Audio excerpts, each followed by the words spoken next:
Hey everyone, what's up? How's it going? Welcome back to the channel. Boozer here. In today's video, I want to talk about the ongoing Deck of Fate. I know I'm a little bit late, about 12 hours late to this Deck of Fate launch, but I want to talk about it real quick here because it is a juicy one, but there's definitely going to be some things that we need to look out for, and how viable is it for people to actually do, and whether it's viable to skip this if you still want them to Referral 5-star. So we'll cover all that in this video here today, so let's jump right into it. All right guys, so here is the breakdown for this Deck of Fate. It's actually one of those artifact Deck of Fates where you get specific artifacts for your efforts. So in this case, we're getting protection and stoneskin accessories, actually not artifacts. You can only get these accessories from winning Hydra Clash, and based on the amount of accessories that we're getting, it's basically equivalent to winning about 6 Hydra Clashes. This is pretty significant because obviously winning that many Hydra Clashes is not easy to do. So here in one shot, one event, you get all these goodies, as well as 200 Titan points as well, going towards your 5-star Mithril if you so choose so. The problem with these Titan points is that you never know if you're going to get them or not. So planning for them is a little bit difficult unless you've planned to complete this entire event, which is actually pretty costly. So we're going to jump into that in a second, but let's compare that to this old screenshot here of an old Deck of Fate with similar rewards. In this Deck of Fate, we actually had artifacts similar to having accessories here, but obviously the stone skin and protection accessories are much more valuable. In this case, we do have some special artifacts, you know, obviously divine speed set, kill stroke set, define set, some forge stuff. We also have more glyphs, but honestly, this package with the stone skin protection is far greater in terms of overall rewards than this old one. We also get 2 legendary books, a 6-star speed glyph, and a void shard. So comparatively speaking, this Deck of Fate from, I believe, it was called the Explorers Deck of Fate about 10 months ago from an old video of mine. It pales in comparison to the rewards that we are seeing in today's Deck of Fate. All right, so the rewards are awesome for this Deck of Fate. So what do we need to do to get these rewards? So here we see that the rewards will come from leveling your champions, so training per level, ranking them up, and soul stones summons. So this is pretty restrictive because I know some people don't like training events, and if you solely want to do this from training, it's a ton of effort. In terms of total energy spend, if you were to fully complete the deck, so 40,000 points for the deck through training, it's between 15 and 20,000 depending on how efficient or what levels you're doing. Usually you're going to be doing campaign 12-3 or 12-6 nightmare, or 12-3 brutal, sorry. So it's going to be doing campaign, leveling up champions, ranking them up, and so forth. It's going to be roughly 15 to 20,000. That works out to about 5,000 to 6,000 gems. So if you don't have that sitting in your bank right now, you can kind of forget about doing training alone to complete this deck. So just to say that. The secondary part of this is actually using soul stones. So soul stones here are worth 5,000 for the big boy, 1,000 for the middle guy, and 100 for the small guy. So previously in the Explorers Deck of Fate, where I was comparing this this set of rewards to against the other set of rewards, the secondary part was actually pulling shards. Pulling shards obviously is much easier because we all have access to more shards than we do soul stones, especially the big guys. Well, at least I don't have any big guys. So it's pretty hard for me to justify pulling soul stones for this event. If I look at my soul stones stash, live in game right now, this is my account, I'm sitting at about 80 small ones, so that's good for 8,000.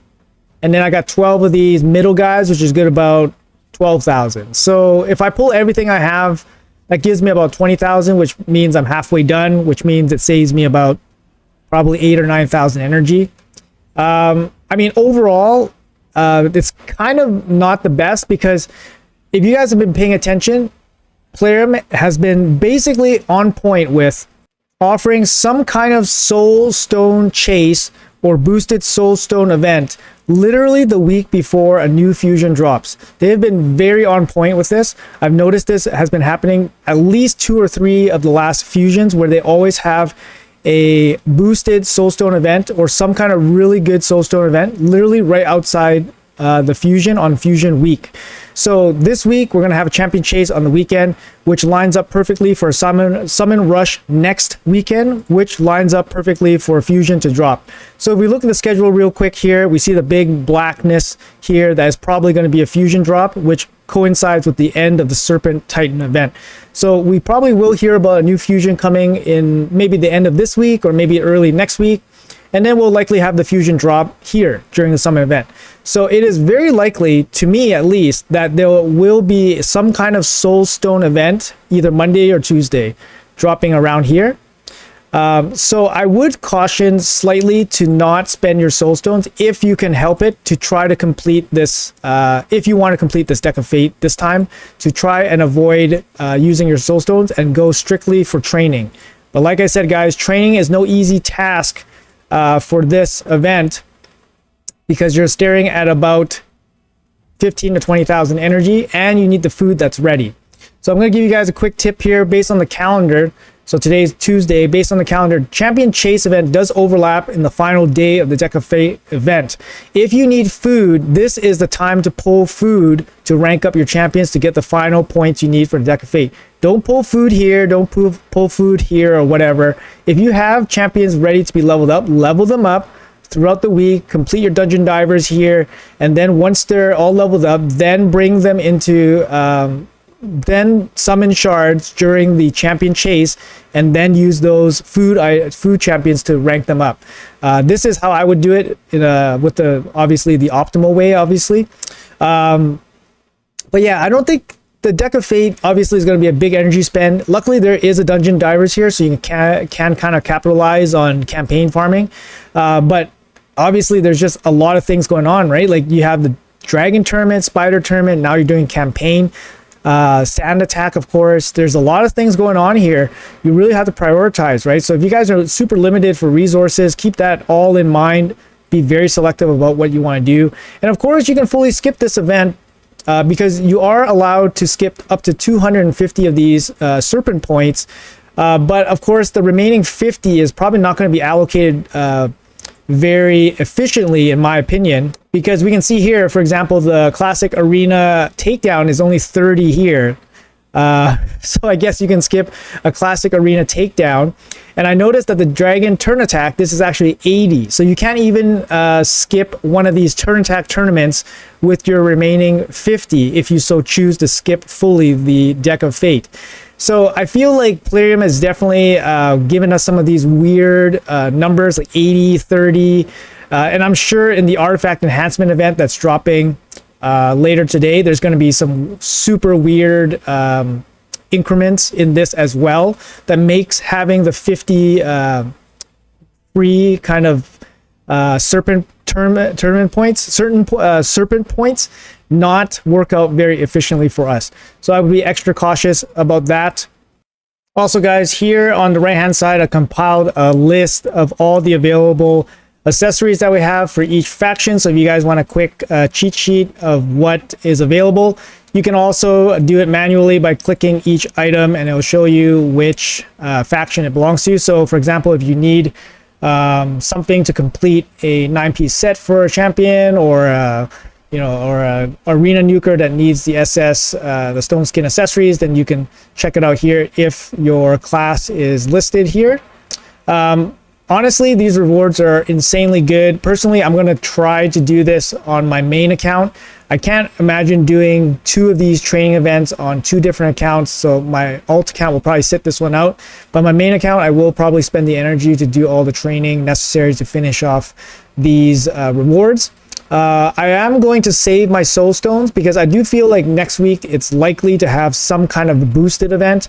And for myself personally, my account, I have to take every single boosted event possible because I just don't get enough of these soul stones to outrun the RNG variable to try to get something big and useful. So I have to take the maximum chance I have during those events with my limited stones, and then I'll gamble during those events. as opposed to racking up points for a Deck of Fate. So I will be struggling a little bit with the training portion. I just don't like it. But luckily I do have some food ready to go for this event. So hopefully, you know, I don't think this event's for everyone. It's definitely going to be deep. They definitely made it very restrictive just by having it training only and soul stones only. Soul stones is just something that, you know, unless you're a spender, you won't have too much of. And training, this level of training with this much around, much resources in terms of gems and energy is pretty significant, especially just outside of a fusion event. Also keep in mind the calendar we do have available to us. So if you are going for Mithrala 5-star, make sure you guys keep track of how much you can actually give up in terms of the Deck of Fate points.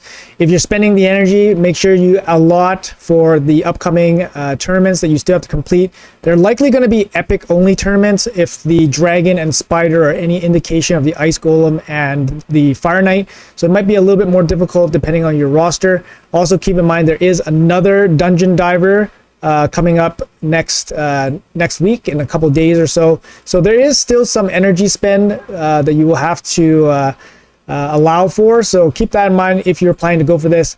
Like I said, this is going to be a big energy sink as well as a time sink.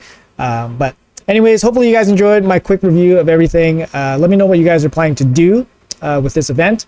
And thanks for watching, guys. Appreciate your time and have a great day. I'll see you guys in the next video.